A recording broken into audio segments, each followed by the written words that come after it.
The Long Road to True Happiness by WierdRandomTina. Chapter 18, Milestone. Monday was a calm, partly cloudy day, ideal for a walk while collecting all kinds of supplies, including branches, construction materials, and decorative items for Poppy's various collections. But the grey troll couldn't help but notice the princess wasn't herself today. Noticeably quieter, with minimal chit-chat, and no singing at all. Her smiles and enthusiasm were half-forced, as if she wanted to be cheerful, but had little emotional energy to do so. Several times he caught her staring at nothing. For the whole afternoon she was distracted, never fully focusing on what she was doing. Which resulted in Branch growing distracted too. So much so, at one point, he picked the wrong type of vines, an easily recognizable vine that he had collected hundreds of times. It wasn't like Poppy to avoid speaking up. Perhaps she assumes I don't care to hear about it. He may not be fond of discussing his own problems, but that didn't mean she couldn't confide in him about hers. If she simply wanted to let off steam, he would listen in respect for silence. If she wanted advice, he would offer his honest opinion. However, if she was hoping for words of encouragement and compassion, Branch was not the troll for the job. So instead, he decided to try to lift Poppy's spirits with an indirect approach. While he was plucking bulbs out of the ground, he kept a discreet eye on her, waiting until he was sure she was watching him. Then, with the next bulb, he made an exaggerated struggle. When he finally freed it, he stumbled backward and let himself flop ungracefully onto the ground. Branch's heart soared as Poppy finally laughed, teasing him about being clumsier than her and losing a fight to a bulb. She reached out with her pink hands to pull him to his feet, then helped him collect other bulbs he had dropped when he fell. But less than a minute afterward, her dullest state returned, causing Branch's heart to sink back down into the ground. That was the only beating around the bush way he could think of cheering her up. And it had failed. Okay, so there was only one option left. He had to let her know that he does care about how she's feeling, regardless of how indifferent he always acts. After psyching himself out for what felt like hours, Branch still spoke, hesitantly. You know, Poppy, you always say how I can talk to you if something's wrong.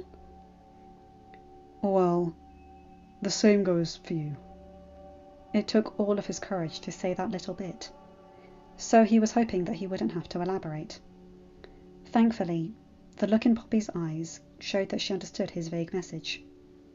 After a few seconds of pondering over her thoughts, she confessed, "Well, the thing is, I made a really bad mistake in my royal duties this morning. Like, really bad." For the next 10 minutes, the distraught princess described the entire situation, from her choice to disobey her own father / the king, to breaking an important 1,000-year-old tradition, to telling a fib to try and fix her dumb mistake, but ending up making it even worse, to upsetting half the village over her foolish actions. Branch kept his eyes on Poppy the entire time, even when she looked away and or paced around as she explained. She asked for his input a few times, and he offered her practical and straightforward answers, telling her both what she did right and what she did wrong. Some of the comments were truthful, to the point of being a tad hurtful, but his constructive criticism was extremely welcomed. Most trolls automatically tell her she's doing a great job regardless of the situation. Hell, she could destroy the entire forest and they'd still find a way to praise their beloved princess. Whereas Branch would never sugarcoat anything. He'd add in all the salt and spices and speak his mind. Sometimes that brusqueness could come off as mean, but in this case, it was refreshingly honest. Something she really needed to hear to help her improve for next time. "Thank you, Branch," Poppy said thoughtfully once the conversation came to an end. "I really needed to hear that." But as she resumed her pebble collecting, Branch noticed she was still not entirely back to normal. Talking about her problems and receiving his feedback had helped, for sure, but it wasn't quite enough. Branch's heart started to beat a little faster. There was one final thing he could do that would complete the happiness equation with 100% certainty. And he longed to do it. But he'd never shown any interest in it. The complete opposite, in fact, emphasizing he didn't want any for any reason, rejecting or ignoring every one of Poppy's attempts. And now he was supposed to leap right out and offer her one? He could never be so forward about something like that. But why can't I be? There's no fear of her rejecting me, and no worry of making her uncomfortable, because affection is as essential to Poppy as food and water. She's the one who's been trying to get me to be more affectionate. She'd be thrilled that I'm willing to be close to her, and I'd be thrilled to let her be close to me. So what's my problem? Why is the mere idea so flipping nerve-wracking? Since their visits began, Poppy's light purple bracelet had flowered dozens of times. She used to struggle to keep her arms to herself, but gradually she adjusted and disregarded the little ping. Today, however, when the soft alarm sounded, Branch peered over at her. He caught her give it a sad glance before lightly putting her hand over it to shut it off. Every inch of his body ached with sympathy. She doesn't just want one. She needs one. And he had just been given the most appropriate and perfect opportunity. I can't throw this one away. Despite the lump in his throat, his trembling knees, and the feeling like he was going to have a heart attack, Branch somehow managed to say, "You can hug me, if it would make you feel better." It took Poppy a noticeable moment to figure out if she had heard him correctly. Her fuchsia eyes stared up at him, wide with hope. At last, her familiar, wonderful smile returned to her pretty, pink, freckled face. I can? For real?" Oh, this is really happening? Branch tried to keep a blank face, but from the feel of his mouth, it was more like a dorky, crooked grin. Just this once. Poppy's smile widened until it took up the entire bottom half of her face. Her fist raised up to her chin in delight. Yep, Branch was definitely experiencing a heart attack. She scampered toward him with wide open arms, and within less than half a second, he was engulfed by her embrace. Well, it was more like a death grip. He was pretty sure she was going to break his shoulders. But, truthfully, it would have been a desirable way to go. Poppy did loosen up after a few seconds, but only so she could snuggle in properly, showing no signs of letting go any time soon. So Branch gingerly let one hand rest across her back. Her heart thumped at his light touch, and she resumed squeezing him comfortably tighter, pressing her cheek against his. At their extended closeness, his other hand involuntarily moved up and around her. Poppy couldn't believe Branch's arms were around her.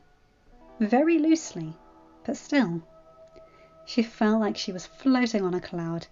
She had to hold her breath to stop from squealing. "I'm hugging Branch, and he's hugging me back!"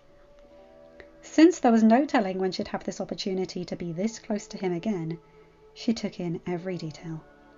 His wider than average firm shoulders, his fuzzy leaf vest tickling her chin, his surprisingly soft face, his relaxing light scent of conifer trees.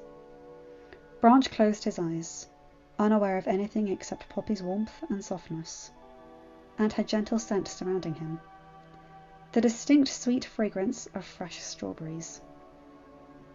Being this unusually close to her, he also caught a faint but lovely smell of flowers.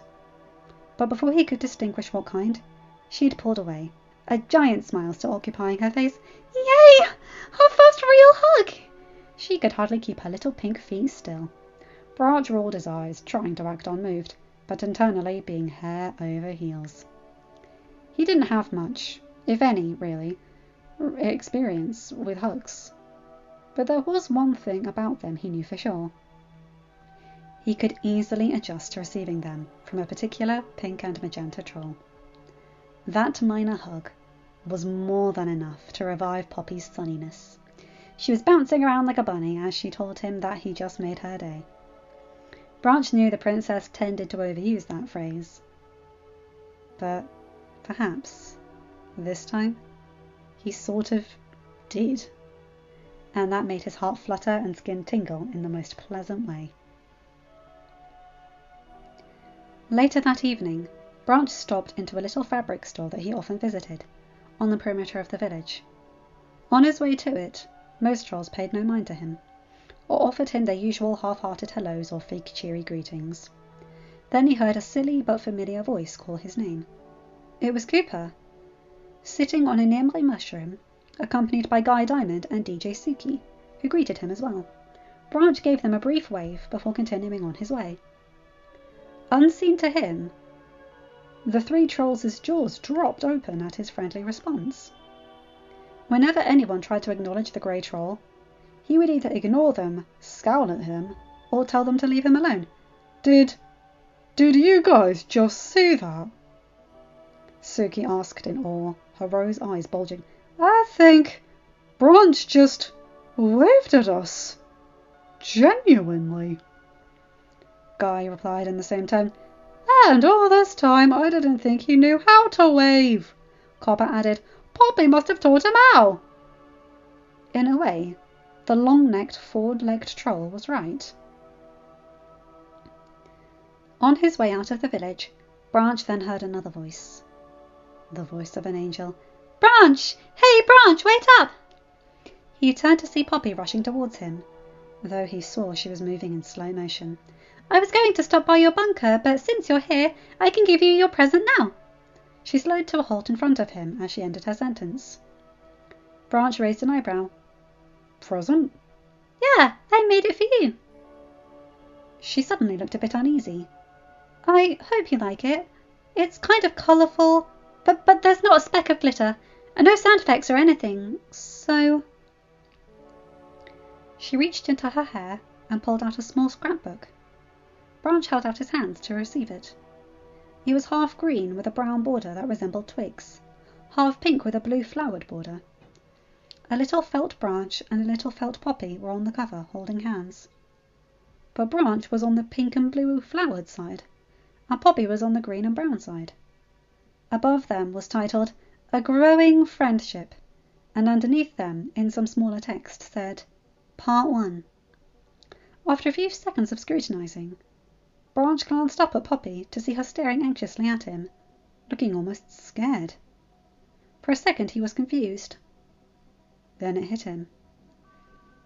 Every special handcrafted item she's ever given him, he's always rejected, telling her she's wasting her time and her artwork is ridiculous, sometimes going as far as to literally toss them aside, or telling her the fancy papers will make a great fire starter. And this wasn't just a card.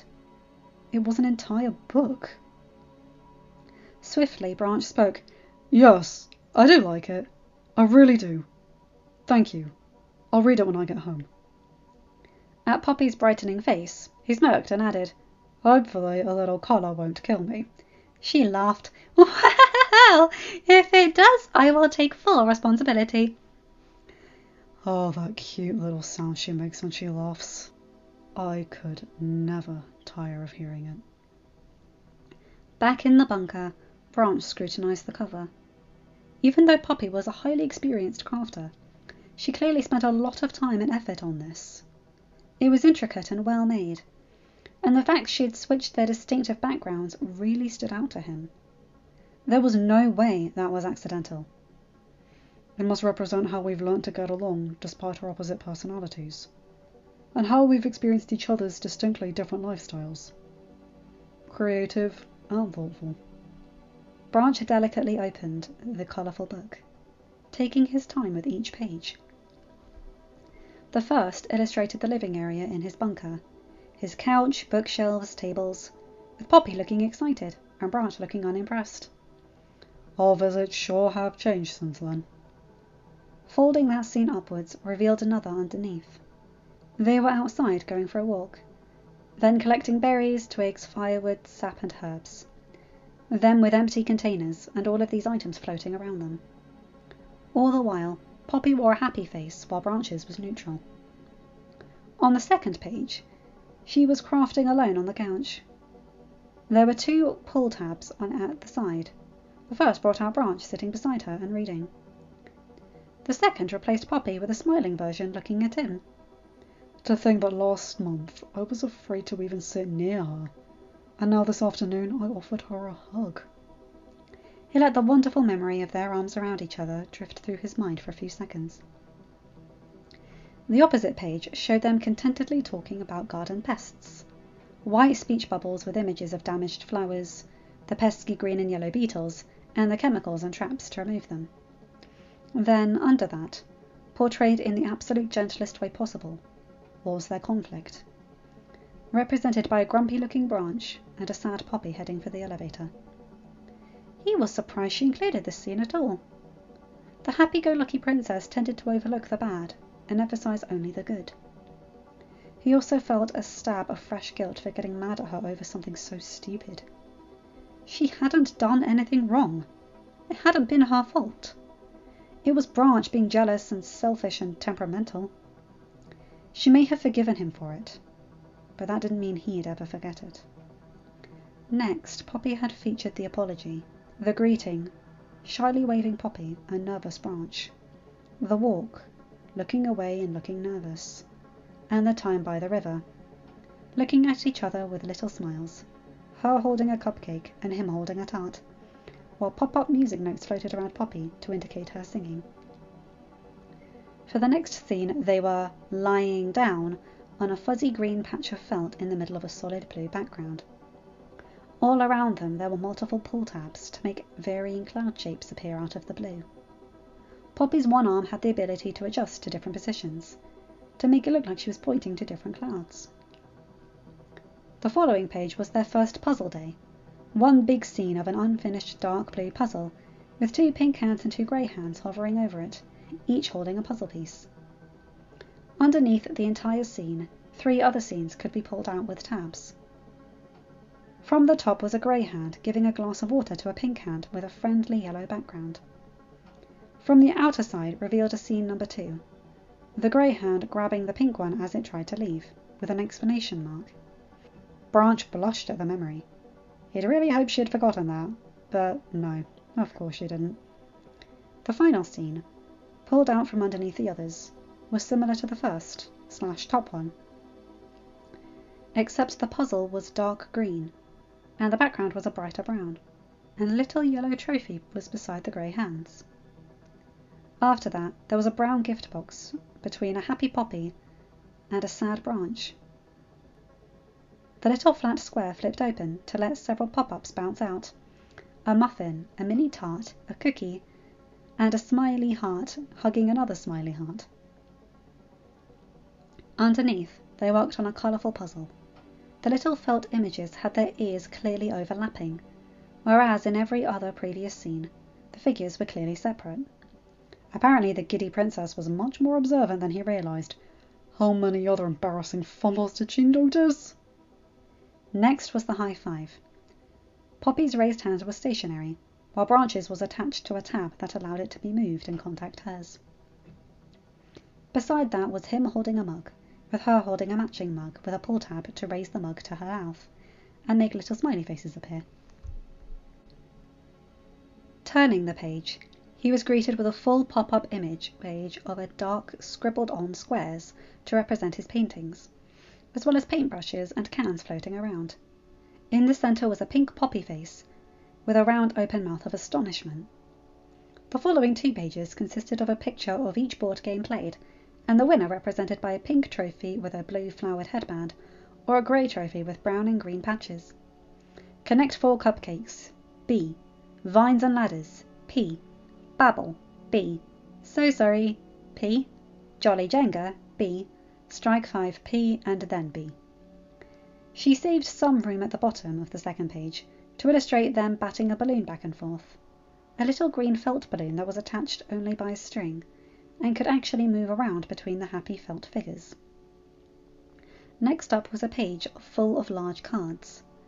Design up, then each can flip up to reveal the face, with Branch and Poppy sitting in the middle, holding a couple of realistically sized cards. He thought back to that short hangout, when he had been too nervous to ask her to stay for lunch. That would have been included on this page, he thought regretfully.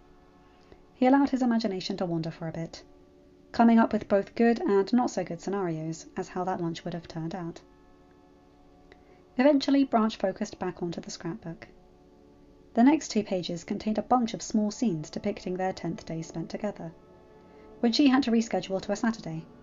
Happy Poppy with a thought bubble containing her plans with him, then a sad Poppy with that bubble broken into several pieces. Poppy sadly explaining with a little speech bubble, "I can't come visit." Then a happy Poppy with Branch giving her a small smile and a big thumbs up. The faces of her 8 best friends surrounded her with speech bubbles, while she was looking very overwhelmed. Then a Poppy speech bubble with a Branch's face on it, while her friends all exhibited question marks. The next page, Poppy was looking sad as multiple Branch faces with tiny hopeful smiles floated around her, offering the couch, giving her water, holding up a pencil bunch, a speech bubble with her friends' faces and a green check mark, reading, strike 5, the ration boxes. Then, in the final picture, Branch had his hand on Poppy's shoulder. With a pull of a tab, a smile appeared on her face.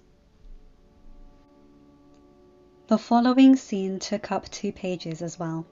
Poppy's character was exploding with happiness, an exaggerated smile that was literally escaping her face, with yellow rays and stars and pink hearts around her, as a much calmer Branch accepted her camp-out invite. It was immediately followed up by her plain and sitting on a log, with a dark forest background, looking kind of sad. And then, underneath, was her attacking an unsuspecting Branch with a tight hug. The giant smile and happy rays returning. She would have been so hurt if I didn't show up. Branch felt a fresh wave of relief for making the right decision to give the camp-out a chance. A swirling orange fire took up most of the second page. From the top, bottom, and each side were tabs to pull out little scenes from underneath the fire. The stories/jokes, all with speech bubbles and laughing faces except Branch. The snacks, floating around them with cookies, chips, and a tart circling Branch. The marshmallows and mushrooms, and the poetry. Branch's speech bubble being the biggest and having the fanciest swirly text. With each scene, the little felt Branch looked a tad happier. He could feel his cheeks growing hot at the cringy poetry memory, just as they had done on that very evening. He noticed another little pull tab under the poetry sub-scene, and his face grew even hotter as it revealed him and Poppy alone, with him looking kindly at her, and her looking at him in awe, with the little pink hearts around her. Branch knew she admired the poem, but... A jolt of fear made his heart flip over uncomfortably. Does this mean she realised it was meant specifically for her? He took a deep breath and slowly let it out, as his second of panic subsided. Doubtful. Poppy would have said something by now. A gentle questioning, an outright statement, a teasing hint. Some kind of obvious reaction. There's no reason to freak out. She just really liked the poem. And such a thing coming from the grey grouch probably caught her off guard. It sure caught the grey grouch off guard. Relieved, he moved on to the next page, split in half with the next 2 days. Him looking mad as excited Poppy's speech bubbles were full of music notes, and then a sad kneeling Branch, with her kneeling sadly in front of him, extending out an arm to him. The bottom half was a bit larger, showing Poppy with a pull-tab speech bubble that said, "I'm sorry," and another that said, "Thank you for being honest." Beside that were layered papers of 4 pictures, playing strike 5, Poppy reading with Branch content beside her, him putting the blanket around her while she shivered, and lastly, a non-shivering Poppy and Branch sitting beside her. The little felt faces were extremely close in this one, and once again, Branch found himself blushing, and extremely thankful that Poppy wasn't here to witness it. Oh, Fuzz, that girl doesn't miss a thing, does she? Despite his words, He had a small smile as he remembered how wonderfully close her freckled sunset pink face had been to his. Next up, there felt figures with the gym equipment floating around, with Poppy holding a small dumbbell and Branch holding a larger one. A large section of the page was full of blue swirls representing water, and them swimming / her knocking him over in his floaty and laughing. Then the two of them splashing each other. The remainder of the page was them climbing the tree. Branch looked at ease while Poppy was clearly struggling. A pull tab under the tree revealed him holding her after he had caught her. "Oh, for the love of Shivan has me blushing in this one!" His grey-green cheeks had distinctive purple felt circles on them. Branch shook his head, half amused and half embarrassed. So far, Poppy had included every detail of their visits, good and bad, minor and major. Even the tarantula defense moves he'd showed her, despite her barely paying attention. So Branch figured she'd include something about how she observed and commented on his strength. But for some reason, there was nothing.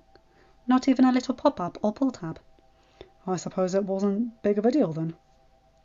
Then there was the final page. Across the top was a sad Poppy, then a surprised Poppy with an open-armed Branch nearby. And then, taking up 3/4 of the page, was an elaborate pop-up of their hug. Right underneath it, on another pop-up, was the swirly text, "Our first hug ever!" He must have stared at it for a solid 10 minutes, reliving that amazing moment over and over again in his head. Her arms tightly around his shoulders, her cheek against his, her sweet scent. As he went to gently close the book, Branch noticed a pull tab on the bottom corner. Activating it revealed a pink heart that said, "I look forward to part 2. Branch lovingly ran his hand over the text, his heart feeling lighter than it had in countless years. I look forward to it as well, Princess Poppy. End of chapter. Hi guys, hope you enjoyed that one. Bit of a longer one, but oh my god, that was gorgeous. Oh, the book. Oh, that was so sweet. The fact that she's observant and put in all that frigging effort, and also made sure it was more him based, more toned down. The girl's frigging observant, isn't she? I love that. But the fact that he notices that it's that thing, how much it means to him. They're seeing each other more and more clearly, and I love that. Anyway, you guys know the drill. Like, comment, and subscribe, and hit that bell to get notified whenever I upload a new video. Have a good day, night, or whatever time zone you're in. Bye, my guys, gals, and non-binary pals. I'll see you in another video. Take care.